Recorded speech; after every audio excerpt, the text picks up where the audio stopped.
Okay, I have to apologize about something. Um, there's a connection that I've been making now that I never really made about SJWs, and I think I've got a lot more empathy for them. I still vehemently disagree with these regressive folks, but I think I might understand them a little bit better now. Let me walk you through this. So consider this possibility. In 2012, the Arab Spring had this peak that somehow flowed into this very anti-Islamophobe SJW movement.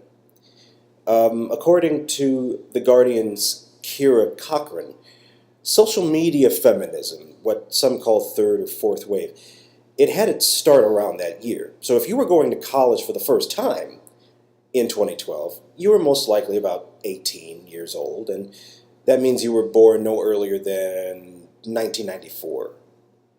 Now, that means the very first blue-haired, intersectional, hashtag ragtag feminists, right? They were just getting into the first grade around 2001. Now, imagine how impressionable and vulnerable you were at that age. Imagine that there was this cataclysmic event that had a singular impression on those kids in 2001. Something that could scare an entire generation into being afraid of criticizing Islam on any level. Okay, you see where I'm going there, right?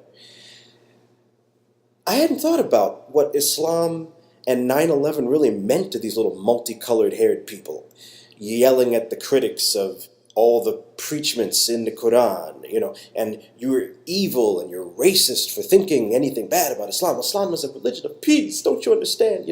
Of course they're going to say that. Of course, for most of them, their first lesson about what it means to be a tolerant human being was that. Criticizing Islam for their entire lives has been a no-no, off limits. And I'm thinking, okay, I'm supposed to walk up to these 20-somethings and say, Islam is scary, Islam is deadly, Islam is crazy, ooh, Islam. No, they're not going to listen to me. Even though I was a Muslim longer than the memory of 9/11, they aren't going to listen to me. Why? Because to them, I'm just internally Islamophobic or some other buzzword. That's the only way they can mentally square that circle. See, criticizing Islam is the N-word for SJWs. Think about it. If you're my age, then you're considered to be too old to be a millennial, but you're too young to be a Generation X kid too. So basically you were playing with Atari 2600s and later on made stupid memes for fun. We're a very odd group, okay? But for us, the N-word was always bad. Like, we African Americans could say it about ourselves, but it wasn't some kind of term of endearment when I was a kid. It was mostly said in a kind of Chris Rock ironic way to show some nuance to the anger about oppression and what's happened to us. But that's not the way it is anymore. See, it's okay nowadays for any minority to call each other that word. You could be Puerto Rican and call each other that in some song, and only a white person can be racist nowadays. So only a white person can't say anything about it. These youngsters have found a way to make the N-word just another colloquial term amongst the lion's share of people. That is a feat, ladies and gentlemen. But say one thing about Islam, no, there's no nuance there. See, you're automatically wrong. Even if you're a Muslim and know more about the religion than any of them combined, it doesn't matter. See, that's their N-word. You get what I'm saying? So I apologize for not really understanding them psychologically. They go to school, they go to college, and they see nothing but people, a lot of them bought and paid for without them even knowing it, by a bunch of Arab entities, some oil magnate, who knows. And this is all they say, is you can't say anything bad about Islam. Islam is good, it's peace, peace, peace, peace. Now, okay, I still disagree with them about Islam. Like I say, I still think that Islam is a more dangerous religion than Christianity, Judaism, any of them combined. I still believe that, but I get it now. They just can't say that word. They can't say that preachment. It's not in them. People have been really desperate to demonize others. Now, I've mentioned this many times already, so I don't think I have to go into that. But I feel that we've also been more inclined to avoid thinking deeply. It's not that we're inundated with a lot of news. We can turn off the TV and get away from Facebook for a week if we need to. Now, I think that our higher educational systems have benefited greatly from exploiting our young people in this past decade. And No Child Left Behind, I don't even want to go there. But I will talk a little bit about how we've strayed away from being intellectual. We don't remember what education really was. We've had schools that have many, many funding systems that give incentives, whether intentional or not, for students doing poorly. Let me explain. If you've got a whole bunch of the standardized tests that come in, well, you're going to get cash from the people who made the tests. Whoever made the tests, they are the ones that profit. But they'll give you a little kickback. See, for every test, there's an incentive for that. And then if the students start to fail the test, well, the government gives you some money so that you can build yourself up.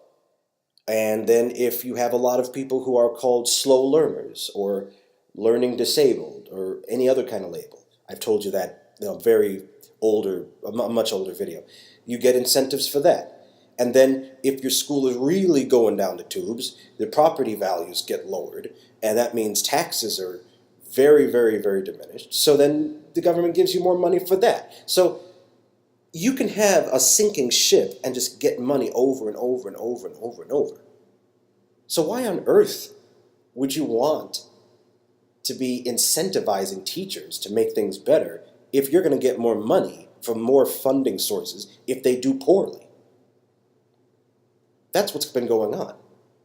And I think that there's a little bit of an intention to allow things to be predictable. Not necessarily that the schools should go down the toilet. I think that it's more like, from the inside I've noticed anyway, that the schools have been made to be these cog and nuts and bolts producing assembly lines. Make people just fitting in enough to be predictable, and they get into college, and then, oh no, here comes the real fun. Because now we're going to put you in all kinds of crazy debt. So you can Google some of this on your own, but colleges have been incentivized to make sure that enough people are always in debt. Not just that they're going to pay higher tuitions. The higher tuitions are a symptom. They're not really the problem. What's going on is that you got these government entities that want more and more and more and more loans because everything's been centralized. You don't have a lot of private lenders doing anything that isn't completely bought and paid for by the government. So there's no incentive to get kids out of debt. And it wasn't always the case that you couldn't be able to expunge your debt through bankruptcy. Back in the 90s, again, something about the 1990s with this stuff, around that time, all of a sudden, you couldn't wipe the slate clean anymore. You notice how the tuition just skyrocketed right when the next millennium came up. Right? As soon as the 21st century happened, all of a sudden there was this crazy incremental rise. Well, think about how many people had a whole bunch of student debt all the way up until they were 50 years old. Think about your parents. Think about your grandparents. Think about some of the people who didn't go to Vietnam. Think about the folks that were making their way in the 1980s. Think about those people. Do they ever complain about their debt? Nearly as much as we do?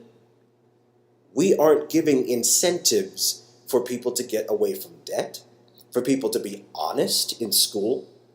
And that's all the stuff that comes from the left with the SJW stuff. That's the left-leaning things. But then you've got the right, and oh my gosh, now you got them talking about, oh, we need to inject intelligent design into the school. And we need to have a whole bunch of these little weird side schools pop up where it's a Christian college, but it's not necessarily just Christian, not like Saint Xavier Francis blah blah Catholic school. No, no, no, no. This is like we deal with creationism, we deal with young earth creationism, and anything else is wrong, and that's been given way, way more credence in the last 20 years than ever before. What's going on? Why are we so desperate to turn our brains off? Well, I think in this era, it's a scary thing for people who want predictability. It's a scary thing to have a social media uproar with a bunch of feminists going on about how, we need to protect our fellow Islamic sisters and cousins, which is what was going on at the time, and then all of a sudden that got squashed. It's impressive just how the atheist movement, just in a short time, from about 2008 to 2012, everything was going great, and then right around there, oh my goodness, everybody started getting factioned off. Why? Well, I think it's got something to do with the fact that there are people who don't want us to be unpredictable. They're not powerful people necessarily. They're just folks that own businesses and they invest in others that are predictable. They're not going to put their money in some crazy stuff, especially after 2008. Are you kidding me? After the 2008 financial crisis, you think anybody wants to jump on the bandwagon of some weird GoFundMe campaign that isn't predictable? No. So what do? Well, you start putting algorithms in Facebook. You start hacking certain things. You start making sure that people on Twitter don't see certain things and want to stay in these little bubbles so that they only get certain information. And that way they will only click this link, and they'll only buy that product, and they'll only use this service in order to ship their stuff. And they'll only go to these people to listen to what the news is. And that's what's going on, people. It's just a matter of predictability. It's not some Illuminati, oligarchical group or whatever. It's not a bunch of Freemasons that want to ruin everybody's life. It's not some Bilderberg group, okay? Get out of that. It's just what the market does. It favors the predictable. Because that is where the money will go. Smart people will invest in the predictable. And if you can get people to march in a straight line, and vote a certain way, and be afraid to think anything other than what you were thinking that they should think, well, you're going to get all the funding, you're going to get all the venture capital, you're going to get everybody backing you up, people are going to buy your stock, and guess what rises? Ignorance. And apologists. They come to fame. For instance, this thing that's been going on nowadays about rape apologists. Oh my gosh. Steve Shives gets up there and talks about how, these people are apologizing for, and I'm going to date this video. I'm going to make it a little bit dated, but that's okay. The Lawrence Krauss thing. So as of late March, anyway, Lawrence Krauss has been demonstrated to be not so nice a guy. I'm going to put it that way just to, no legalese. I'm just going to be vague. I'm not that clever. But anyway, BuzzFeed gives this article, and it's just all the stuff about how Lawrence Krauss and the atheists are just evil, blah, blah, blah, because that's what their group will predictably click, right? So, of course, Steve Shives, he says whatever the people will click on, right?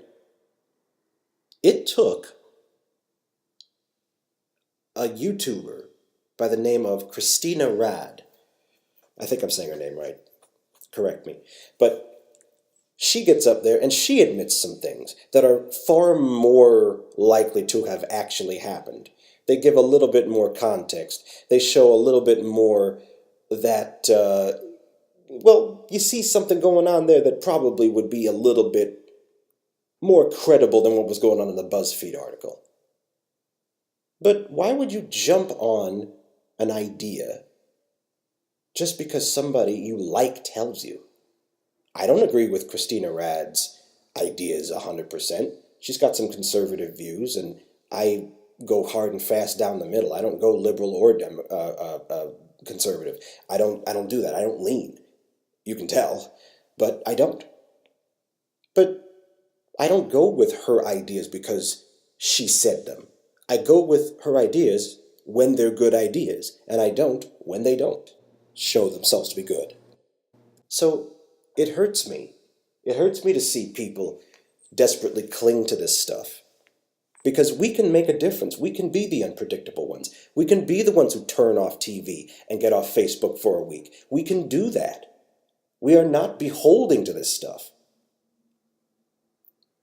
It's not just about looking for people who have different opinions than you have either. That's important, but that's not just it. You have to make sure that you are open and wanting to be wrong about the ugly stuff that goes on out there. You don't want to make it where you have this dopamine high every time you see some bad stuff. You don't want to be addicted to bad news, people. Because, folks, there are people who are very willing and able to deliver on the promise that bad news is always around the corner. And they'll always want to tell you the latest word that you can't say, the latest idea that you shouldn't think. What makes me worried about this? It's not because somebody calls another person a soy boy or a beta male or a jigglypuff or whatever the little silly trend of the day is. What hurts me is what happens when they get to be my age. What happens 12 years from now when they look back and say, wow, I was apologizing for so many things. Was there anybody wanting to speak for me?